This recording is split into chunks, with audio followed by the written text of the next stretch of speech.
A man plunged his hand into nuclear wastewater and suddenly screamed the next second.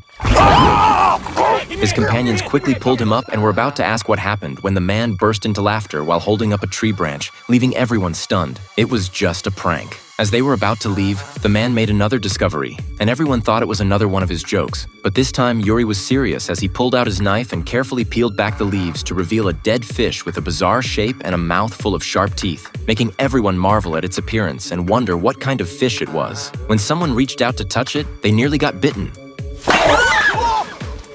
which only made the others more excited. They then prepared to get in the car and head to the next location, completely oblivious to the strange fish in the water. These young Americans had come to Chernobyl seeking thrills, where a nuclear leak had occurred 30 years ago, and which remains a forbidden zone for humans due to the massive amounts of residual radiation, with the local military having long since sealed off the area. Their vehicle was stopped at the city entrance by soldiers who prevented them from entering for safety reasons. But this didn't deter their thrill-seeking as they hired a local guide named Yuri, who knew the terrain well and secretly led them through back roads into the nuclear contamination site. The group arrived at a building that was once a residential area where tens of thousands of residents had evacuated urgently after the accident and never returned, leaving many facilities in their original state. For safety, Yuri brought a Geiger counter and would lead everyone away if radiation levels got too high. Although radiation levels were normal, what they didn't know was that danger was slowly approaching them. When they reached the building entrance and saw dead dogs, it didn't make them retreat as Yuri kicked open the door and they walked past the dogs into the building. Yuri warned everyone not to touch anything due to possible residual radiation, mentioning that residents who had secretly returned to retrieve belongings had all died of cancer without exception. They climbed the stairs observing their surroundings while Yuri watched for any abnormalities, and in one corner he discovered a pile of recently extinguished charcoal, but chose not to alarm the others and simply kicked it aside before telling everyone they needed to leave before dark. Strange sounds suddenly came from ahead, and Yuri signaled everyone to be quiet as he carefully entered the room ahead to investigate.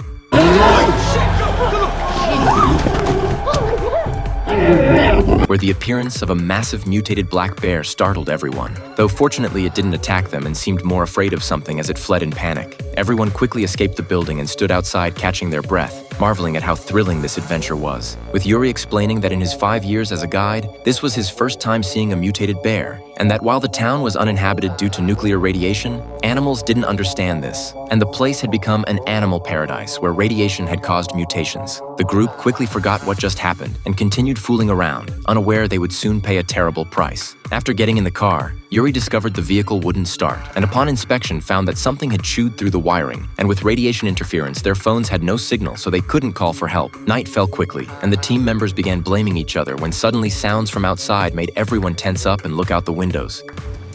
What was that? Are there people here? It's impossible. Shh.